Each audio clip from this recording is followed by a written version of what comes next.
ku-xigeenka iyo madaxweynaha dalka Kenya waxa uu Falastiin soo ifbaxay markii dibadbaxyada dalkani Kenya ay ka bilowdeen bishii June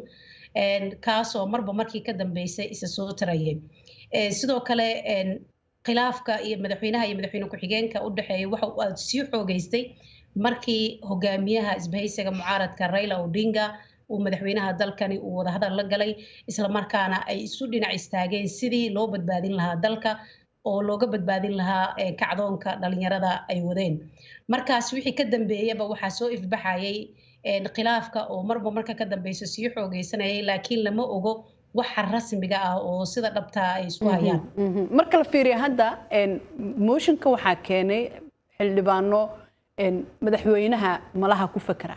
ma haystaa taageero baarlamaan madaxweyne ku-xigeenka oo uu ku badbaadi karo Falastiin halka dhib oo jiro waxay tahay madaxweynaha iyo madaxweyne ku-xigeenka markii hore waxay ka wada yimaadeen hal isbahaysi oo UDA ah isbahaysiga madaxweynaha uu ka tirsan yahay ayay ka wada yimaadeen haddana ninkan waxa diidan waxay tahay waa isbahaysigii uu ka tirsanaa xataa haddii isbahaysigu waxay sheegeen xilka madaxweyne ku-xigeenka haddii laga qaado oo lagu guuleysto in haddana uusan ka mid noqon doonin uusan ka mid ahaan doonin weli isbahaysiga oo madaxweynaha uu ka tirsan yahay ee xisbiga talada waddanka haya xildhibaano taageera oo xoogan oo mooshinka ka difaacayo waayo isbahaysigii uu ka tirsanaa waayo waxa isaga mooshinka ka wado marka maxaa xigaya marka haddii mar mooshinkii la keenay tallaabooyinka soo socda ee la filaya maxay yihiin in baarlamaanku uu qaado Falastiin mooshinka golaha hoose aqalka hoose waa ay gudbiyeen maanta afhayeenkana waa uu aqbalay daqiiqadii u dambeysay laba maalmood gudahooda waxa uu gudbin doonaa afhayeenka baarlamaanka dalka Kenya Moses Wetangula afhayeenka aqalka sare aqalka sare ayaa ka fariisan doona markii laga fariisto kadibna aqalka sare uu meel mariyo sidaasi madaxweyne ku-xigeenka dalkani Kenya Rigathi Gachagua sidaasi ayuu xilka ku weyn doonaa kadibna waxay noqon doontaa in madaxweynaha dalka Kenya William Ruto uu soo magacaabo ku-xigeenkiisa isla markaana baarlamaanka uu gudbiyo ay iyaguna markaas meel mariyaan kadibna maxkamadda sare loo gudbiyo ama waxay noqon doontaa in shacabka dib loogu celiyo oo shacabku soo codeeyaan oo mar kale madaxweyne ku-xigeenka dalka la soo doorto dadka Kenya sidee bay u arkaan arrinkan runtii arrintani dadka Kenya waa ay ku kala qaybsan yihiin Falastiin oo dadka qaar ama dadka siyaasadda u dhundaleela waxa ay markaasi aad uga muujinayaan walaac arrintani ah marba haddii ay bilaabatay in baarlamaanka ay mooshin ka keenaan madaxweyne ku-xigeenka in ay markaasi fududaan doonto haddana in madaxweynihii markaasi mooshin laga keeni karo mana ahayn dhacdooyinkan iyo arrintani wax horey uga dhacay waddanka Kenya waa arrin ku cusub oo dadka dhan waxay isweydiinayaan khilaafka ilaa iyo heerkan gaaray ma garan waayeen siyaasiyiinta waddanka bal inay u turaan shacabka maadaama waddanka xilligan uu ku jiro xaalad xun loona baahnaa in la xalliyo marka dadka inta badan waxay walwal ka qabaan bal maxaa xigi doono maadaama arrintan ay tahay arrin ugub ah oo waddanka Kenya ku cusub aysan weligeed horena u dhicin in madaxweyne iyo madaxweyne ku-xigeenkiisa ay khilaafkooda ilaa iyo heerkan uu gaaro marka deegaan doorashadiisa iyo qowmiyadda uu ka soo jeedo madaxweyne ku-xigeenka sidee bay u arkaan iyo dhinaca kale mucaaradka laftiisa runtii madaxweyne ku-xigeenka waddankani Kenya Rigathi Gachagua waxa uu ka soo jeedaa Mount Kenya dadka ama wuxuu ku heeb yahay madaxweynihii hore ee dalka soo maray ee Uhuru Kenyatta ama qabiilka la yiraahdo Kikuyu runtii arrintani aad ayay qaarkood uga soo horjeeda walow isbahaysigaasi qayb ka mid ahna dadka isbahaysiga ku jira ama xildhibaanada maanta mooshinka ka gudbiyana ay ka mid yihiin dad ka soo jeeda Mount Kenya oo iyagu laftorkooda markii horeba aan ku qanacsanayn in madaxweyne ku-xigeenka loo doorto ninkan ama jagadan la siiyo oo markii hore diidanaa laakiin way jiraan dad yar oo qaar aan ku qanacsanayn oo ka soo jeeda ama deegaanka uu ka soo jeeda ka tirsan aada u mahadsan tahay taas waxay ahayd intisaar saalax xuseen waryaheena magaalada Nairobi oo qadka Skype-ka si toos ugu jirtay mahadsanid intisaar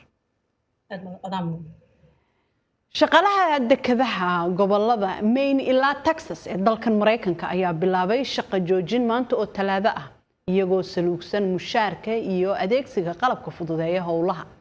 shaqo joojintana laga cabsi qabaa in ay dib u soo celin karto sicir barar sababi kara in ay yaraadaan badeecadaha haddii ay shaqo joojintani sii socoto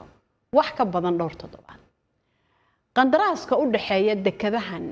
iyo ilaa 45,000 oo shaqaale ah oo ka tirsan ururka shaqaalaha caalamiga ah ee Longshoremen's Association ayaa waqtigiisii dhamaaday saqdii dhexe ee xalay, inkastoo horumar laga soo sheegayo wada hadaladii Isniintii shalay. shaqaaluhu waxay sameeyeen shaqo joojintan ayaa saameysay 36 dekadood, waana tii ugu horeysay ee uu sameeyo ururkan shaqaalaha tan iyo sanadkii 1977. shaqaaluhu waxay bilaabeen inay isugu soo ururaan dekada Philadelphia wax yar kadib saqdii dhexe ee xalay, iyagoo ku soconayay isgoosiyada tareenada ee ka baxsan dekada, waxayna ku dhawaaqayeen shaqa ma jirto haddii aan la helin heshiis cadaalad ah. ururkan shaqaalaha ayaa watay boorar ay ku qoran yihiin fariimo cabashadooda ku aadan, waxaana waxyaabihii ku qornaa ka mid ahaa adeegsiga mashiinadu waxay dhibaateynayaan qoysaska. hay-adda ila waxa ay u taagan tahay ilaalinta shaqaalaha. madaxweynaha ururkan shaqaalaha oo lagu magacaabo Buzz Butler ayaa sheegay in shaqaaluhu ay rabaan qandaraas cadaalad ah oo aan u ogolaanaynin mashiinada shaqadooda qabanaya. shirkadaha wax dhoofinta waxay sameeyeen balaayiin dollar intii lagu jiray masiibadii xanuunkii COVID-19, iyagoo markaasi ku dalacay shirkadaha qiimo sare, ayuu yiri. haddana waxaan rabnaa in ay dib u bixiyaan lacagtaasi. way soo celin doonaan buu yiri Butler. wuxuuna sheegay in ururka shaqaalaha uu shaqo joojin markaasi uu sii wadayo ilaa heshiis cadaalad ah la gaaro, markaana ay awood markaasi ku leeyihiin shirkadaha. madaxweyne Joe Biden ayaa talaadadii isna ku booriyay dhexdhexaadiyaasha labada dhinac inay galaan gorgortan keena heshiis cadaalad ah oo degdeg ah si loo soo afjaro shaqo joojinta ka taagan dekadaha ku teedsan xeebaha bari ee Mareykanka, taasi oo yeelan karta saameyn dhaqaale oo weyn, ayuu yiri aqalka cad. madaxweyne Biden iyo madaxweyne ku-xigeenka Harris waxay si dhow ula socdaan shaqo joojinta ka socota xeebaha bari ee dekadaha gacanka. aqalka cad ayaa warkan ku sheegay bayaan uu soo saaray saacado kadib markii shaqo joojintu ay bilaabatay. madaxweynuhu wuxuu faray kooxdiisa inay si toos ah fariintiisa u gaarsiiyaan labada dhinacba, inay u baahan yihiin inay miiska wada joogaan oo ay si daacad ah u wada hadlaan si loo gaaro heshiis cadaalad ah oo degdeg ah.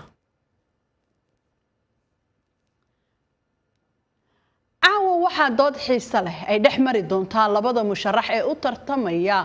madaxweyne ku-xigeenka kii noqon lahaa Mareykanka. doodan waxaa fooda isku dari doona gudoomiyaha gobolka Minnesota Tim Walz iyo JD Vance oo ah senator aqalka sare